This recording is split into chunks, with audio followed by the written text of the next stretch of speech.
Boleh anak-anak untuk berdiri. Tepuk semangat. Dang dang dang dang dang. Ding ding ding ding ding. Dung dung dung dung dung. Dang dang dang dang dang. Ding ding ding ding ding. Dung dung dung dung dung. Semangat. Sebelum mulai pembelajaran, Ibu akan absen terlebih dahulu. Siapa yang tidak masuk hari ini? Salwa kenapa? Sebelum mulai pembelajaran, tolong siapkan alat tulisnya dan periksa sekeliling kalian apakah masih ada sampah. Kalau misalkan ada, tolong buang ke tempat sampah. Sebelum mulai pembelajaran, alangkah baiknya kita berdoa terlebih dahulu supaya pembelajaran pada hari ini berjalan dengan lancar dan apa yang kita dapatkan semoga bermanfaat di kemudian hari. Ya, berdoa dimulai. Berdoa selesai. Pertemuan kali ini kita akan belajar tentang klasifikasi makhluk hidup. Ada yang masih ingat pelajaran kita di minggu lalu membahas tentang apa? Tentang apa, Desika? Ada yang tahu? Keanekaragaman makhluk hidup. Keanekaragaman makhluk hidup. Iya, betul, tepat sekali. Di minggu lalu kita sudah belajar tentang keanekaragaman makhluk hidup. Coba sebutkan apa aja yang sudah kita pelajari di minggu lalu. Mengetahui bahwa makhluk hidup memiliki bentuk, Iya, betul. habitat, dan cara hidup yang berbeda-beda. Iya, betul, bagus. Jawabannya tepat sekali ya. Di minggu lalu kita sudah belajar tentang keanekaragaman makhluk hidup. Pada pertemuan sebelumnya kita telah mempelajari keanekaragaman makhluk hidup. Kita mengetahui bahwa makhluk hidup itu memiliki bentuk, ukuran, habitat, dan cara hidup yang berbeda-beda. Nah, selanjutnya perhatikan gambar berikut ini. Apa yang kalian lihat pada slide ini? Gambar makhluk hidupnya apa aja? Hewan. Dan jamur. Iya, benar. Di slide ini kita belajar, di slide ini ada yang namanya hewan, terus tumbuhan sama mikroorganisme. Ya, selanjutnya setelah melihat gambar tadi, ternyata itu adalah bukti bahwa makhluk hidup di sekitar kita sangat beragam. Kan tadi di slide sebelumnya tadi kan ada hewan, terus tumbuhan sama mikroorganisme, berarti di sekitar kita apa? Banyak keanekaragamannya gitu ya. Terus selanjutnya tujuan pembelajaran. Setelah mengikuti pembelajaran, peserta didik diharapkan mampu menjelaskan pengertian klasifikasi makhluk hidup, menjelaskan tujuan dan manfaat klasifikasi makhluk hidup, mengidentifikasi dasar klasifikasi berdasarkan persamaan dan perbedaan ciri, mengelompokkan makhluk hidup melalui kegiatan klasifikasi challenge, dan yang terakhir menyajikan hasil pengelompokan secara lisan. Selanjutnya, tolong perhatikan gambar berikut ini. Di sini terdapat rak buku yang rapi dan rak buku yang berantakan. Coba sekarang kalian bayangkan, kalau misalkan di perpustakaan terdapat buku yang disusun secara acak, apa yang kalian rasakan? Apa yang kalian pikirkan? Mencari buku. Ya, betul. Nah, kalau misalkan bukunya berantakan, otomatis kita akan kesulitan. Beda dengan rak buku yang rapi. Kalau yang rapi, rak bukunya di atasnya sudah tertulis di sini rak buku IPA misalkan. Kalau yang di sini Indonesia. Nah, kalau kalian mau mengambil buku Indonesia, kalian pergi ke rak buku Indonesia. Nah, itu salah satu contohnya ya. Nah, terus perhatikan gambar berikut ini. Kalau ini menurut kalian sudah berkelompok apa belum? Sudah. Ya, yang kotak pertama jenisnya apa? Hewan. Kedua? Tumbuhan. Yang ketiga? Ya. Jadi, menurut kalian lebih mudah yang dikelompokkan apa yang tidak? Dikelompokkan apa alasannya? Karena untuk diketahui. Coba satu orang. Siapa? Puji. Kenapa alasannya Puji? Kalau dikelompokkan lebih mudah untuk dipahami, Bu. Iya, bagus. Kalau dikelompokkan kitanya akan mudah untuk menemukannya. Nah, selanjutnya, lalu apa ciri yang sama, bagaimana cara mengelompokkan makhluk hidup yang sangat beragam, apa dasar yang digunakan untuk mengelompokkan makhluk hidup, dan mengapa makhluk hidup perlu diklasifikasikan. Nah, hari ini kita akan mencari jawaban dari pertanyaan-pertanyaan tersebut. Tapi sebelum itu, Ibu akan membagi kalian ke dalam dua kelompok. Yang belah sini kelompok 1, yang belah sini kelompok 2. Tapi ini jangan dulu isi ya, nanti perhatikan dulu pas Ibu menjelaskan. Kalau kata Ibu isi, baru isi. Ya, sama-sama. Terus selanjutnya pengertian klasifikasi makhluk hidup.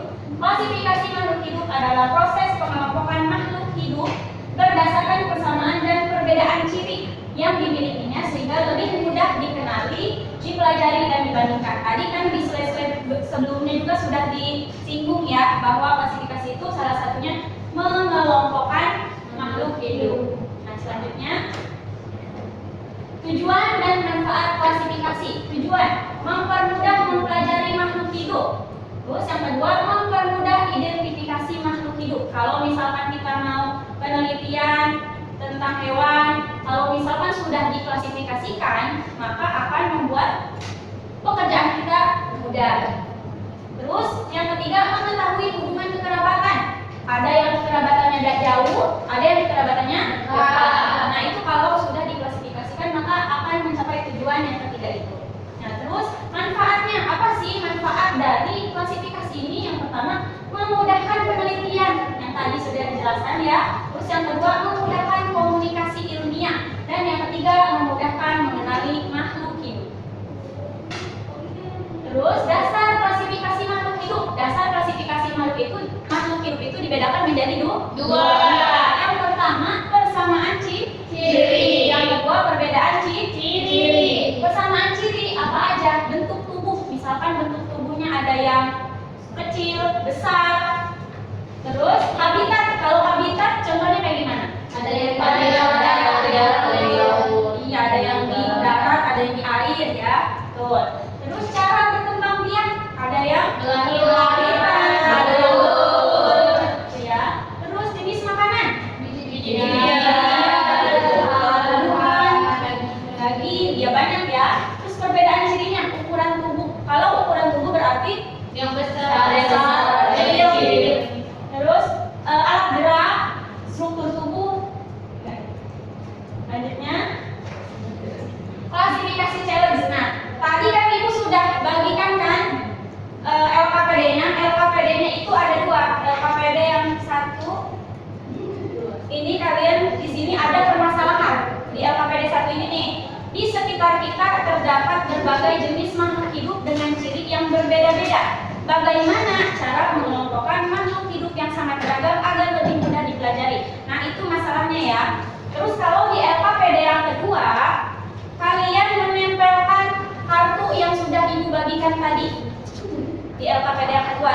Boleh cukup di klasifikasi yang satu nih, kotak satu boleh diisi 2 saja. Terus selanjutnya, yang pertama itu petunjuk permainannya, amati kartu makhluk hidup itu buat yang LKPD yang kedua ya. Terus temukan persamaan dan perbedaannya. Kelompokkan kartu berdasarkan ciri yang sama. Tempelkan kartu pada poster. Tuliskan alasan pengelompokan, dan yang terakhir akan dipresentasikan perwakilan setiap kelompok untuk presentasi. Ada yang ditanyakan untuk pengerjaan LKPD-nya? Kebanyakan Ibu. Boleh nanti Ibu bantu kalau misalkan ada yang ditanyakan. Boleh sekarang untuk mengerjakan LKPD-nya. Presentasikan ya perwakilan.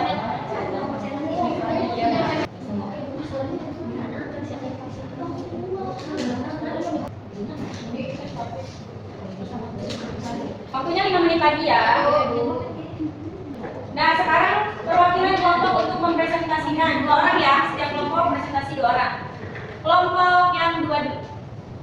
Yang lain mohon diperhatikan ya. Kalau misalkan ada yang salah boleh ditanggapi jawabannya. Ini hasil klasifikasi 1 itu jenisnya tumbuhan. Ya, wajar contohnya di situ. Ada sama jenisnya berbeda-beda. Iya, betul. Lanjut yang klasifikasi yang challenge yang kedua. Hasil pengamatan. Baik, langsung saja kami dari kelompok 1 akan mempresentasikan hasil kerja kelompok kami. Yang pertama, hasil klasifikasi.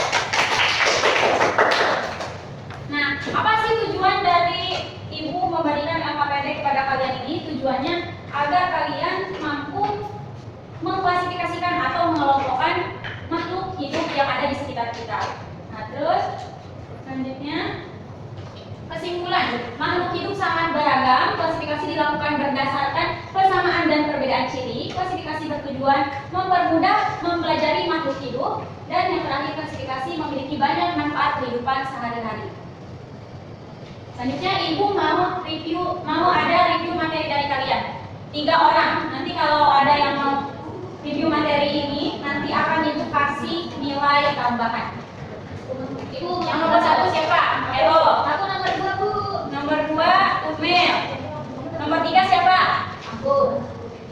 Siapa? Jessica. Oh iya, Jessica. Boleh jawab nomor 1. Apa yang dimaksud dengan klasifikasi makhluk hidup? Klasifikasi makhluk hidup adalah pengelompokan makhluk hidup yang berdasarkan yang disampaikan tadi, bisa berdasarkan bentuk atau habitat, terus makanan yang dia makan dan yang lainnya. Iya, beri tepuk tangan. Selanjutnya review yang kedua. Di situ mengapa makhluk hidup perlu diklasifikasikan? Karena agar lebih mudah untuk dikenali, dipelajari, lalu dibandingkan dan diketahui hubungan kekerabatannya sampai bisa situ. Iya, benar. Beri tepuk tangan buat Umel. Selanjutnya review materi yang ketiga. Mohon diperhatikan ya. Sebutkan berdasarkan yang digunakan untuk pengelompokan makhluk hidup, persamaan dan perbedaan ciri-ciri makhluk hidup, sebagai contohnya bentuk tubuh, habitat, karakteristik, dan cara berkembang biak. Iya, betul. Terima kasih buat Jessica. Terima kasih ya, kalian sudah berpartisipasi atas pembelajaran ini. Sekarang Ibu mau refleksi kalian. Apakah pelajaran hari ini menyenangkan? Apakah membosankan? Apakah bikin ngantuk atau yang lainnya? Boleh satu orang? Ya, kenapa? Sangat menyenangkan. Terus apa lagi? Udah. Baik, mungkin pembelajaran pada hari ini cukup sampai di sini. Nanti untuk minggu depan kita akan membahas tentang tingkat takson dan tata nama ilmiah. Tolong dipersiapkan ya, nanti minggu depan akan ada kuis. Iya, tolong dipersiapkan ya. Nah, mungkin pembelajaran pada hari ini cukup sampai di sini.